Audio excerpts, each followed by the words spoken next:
Hello YouTube, this is Stone Computers here with a quick update. This is my iNew i6000. As you can see, it's been, well, we'll talk about that in a second. This has a issue.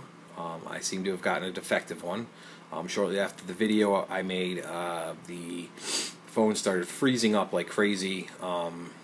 At first it was just once or twice a week, and then it was like almost once a day, and then it was once a day, and then it was like every time I used something heavy internet.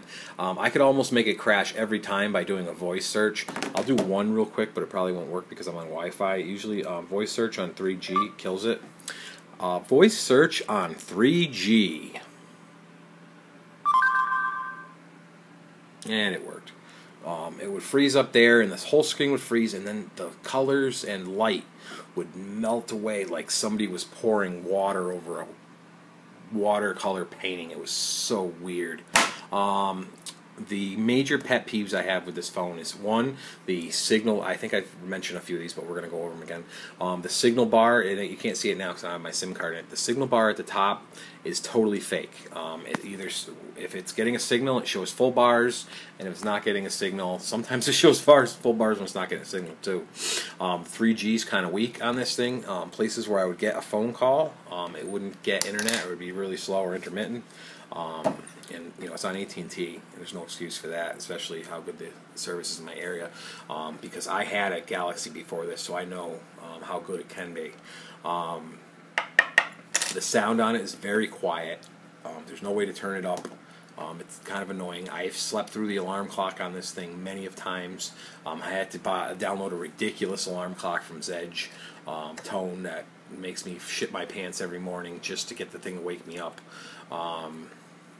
I had a question about the stylus. That is one thing that this thing totally excels on. This stylus right here is just ridiculous. It is so responsive.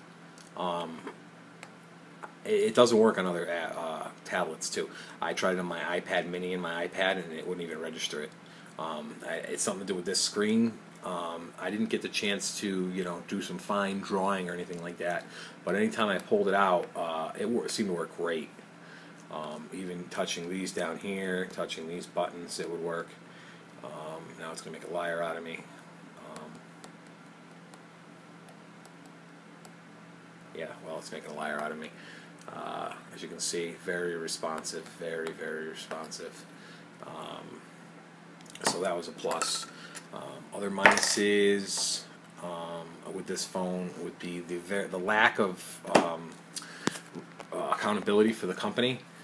Since I bought this off of a Newegg provider, like I bought it through Newegg.com, but it's one of their partners that sell it. iNew Mobile.com didn't want to help me with anything, not even answer a question. Like, I was just like, hey, you guys got any updates on your site? I'm having some issues with this phone, and maybe you can give me an update. And they wrote back like, what's your order number? And I'm like, I don't have an order number. I didn't order it from you guys. Could you just point me to a link? And no one would write back. They didn't even have the courtesy to be like, no, screw you. They wouldn't even write back. I tried it 4 different times, and every single time I wrote them a new mail, and they would always come back, well, what's your order number? What's your, number? What's your receipt number?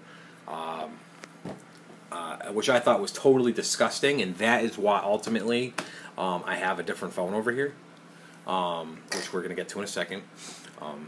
That I thought it was very despicable how they they make a product. I know other people sell it and other people go through them, and I know that the company itself doesn't make this actual phone. Firefly actually makes these too, or just sticks their name on it, and they're just distributors. And iNew Mobile might not even be the actual people that produce it, but they are claiming to be. They have a bunch of iNew phones on there, and they have the updates were on their website. That's what really pissed me off. I did some Google searching, and I found that the update was right on the site, even though the whole thing was in Chinese, and I couldn't do a goddamn thing with it because Google Translate only works on the web pages, not on actual programs. So if I wanted to update this, I would have had to root it and install the ROM that way, and I wasn't taking the chance of having my warranty voided when I knew that I was probably returning the thing because of how bad it's freezing up. There would be some other issues too, you know, just cheap phone issues. The camera a lot of times would go dead, and I'd have to restart the phone. That freezing issue would come on and off. It would come on 3G and Wi-Fi, but 3G it happened 10 times more. It has 32 gigabytes of storage on the thing. That can't be used for a goddamn thing when it comes to the operating system.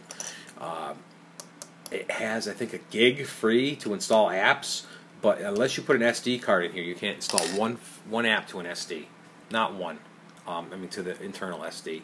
I know there is a XDA thread about this phone. It's awesome. Everything you need to know is right there in that thread. Just, you know, go to XDA and do a search in, you know, XDA developers. Do a search for iNew i6000, and there's a thread there saying the name of the thread's iNew i6000 and other 6.5-inch Chinese phones, and they have all the, you know, exploits, the roots, page of the ROMs. Some of the ROMs look really nice, and I was going to get into it, but like I said, the company made me sick. The way they screwed me around, the company that I bought this off of made me sick. I didn't like it. I did some Googling, searching, and I ended up coming up with this guy.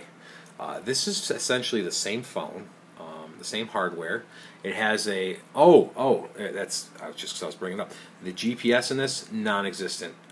You could be sitting in one spot and it would just jump around the map. I got lost one time and I sat there for about a half an hour trying to get this thing to sync. And finally I had to ask directions. It was horrible, so embarrassing. So that was one of the big things when I got this one. This is the THL, which is Technology Happy Life. That's what that stands for. I know it's ridiculous. And one of the things they added on this was a GPS accelerator, which it does work better. It's not the greatest thing in the world, but it does work better than this guy. THL, I've Googled around, and, you know, they're a Chinese company too, but they're, you know, they don't seem as bad. I got the, you know, through the a deal. This phone was originally supposed to be $400. I know plenty of Chinese sites sell it for $350, just like that one. But those same sites sell this one for $320. So this is a more expensive phone, and it is better quality. It's a little thicker. It's about the same weight. The screen, for some reason, for me, looks better. It's a thinner this way. If you can see here, it's thinner the long way, only by a few. You know, milli-inches or millimeters, or whatever you want to call it. Someone's gonna fuck with me on that. It's a lot more responsive. I like the software better. As you can see, everything's been you know, tuned in here.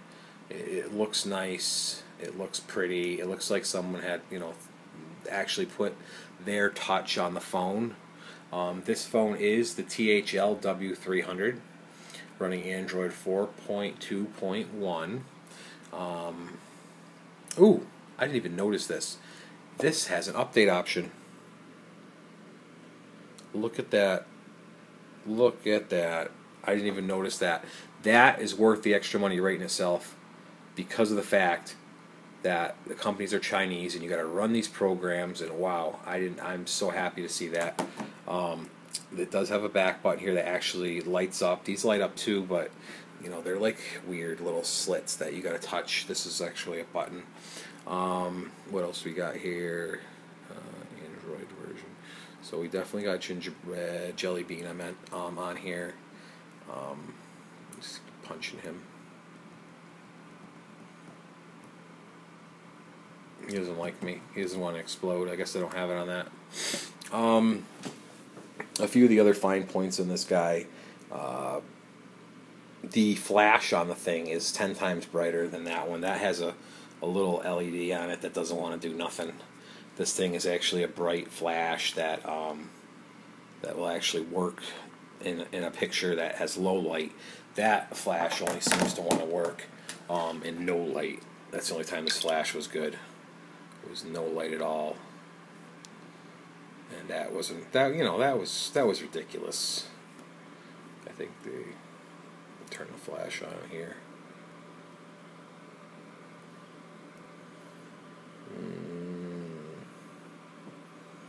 I guess not.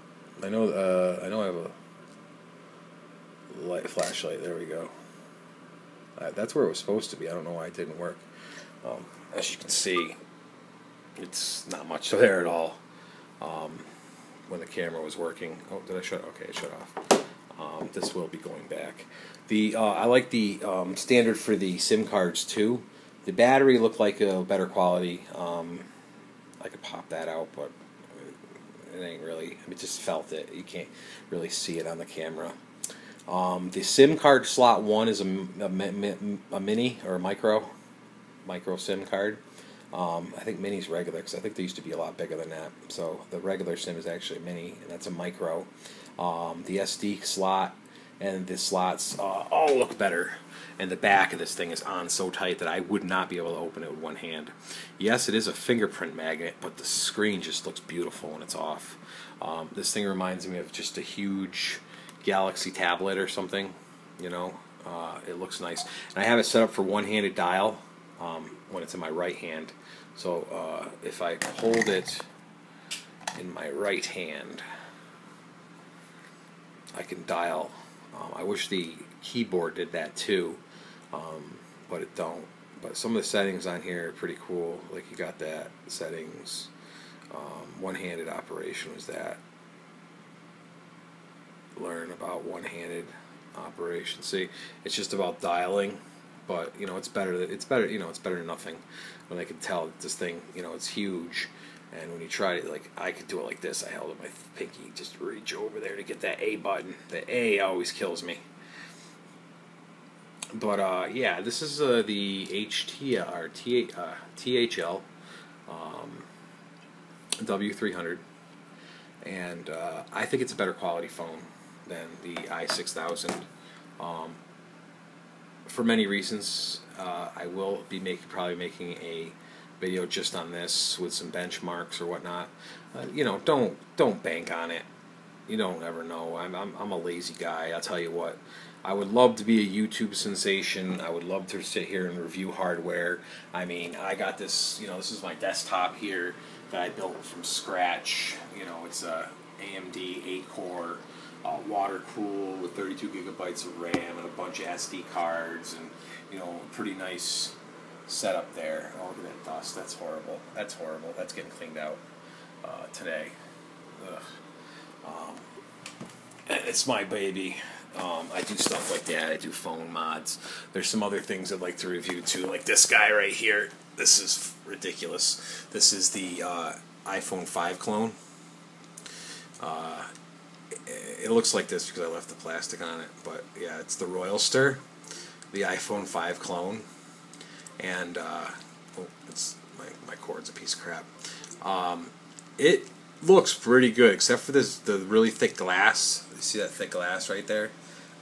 It can fool people. I could probably post this on Craigslist and you know get the right person to think it's an iPhone 5 if I wanted to, which is horrible. Why would you do that? You know.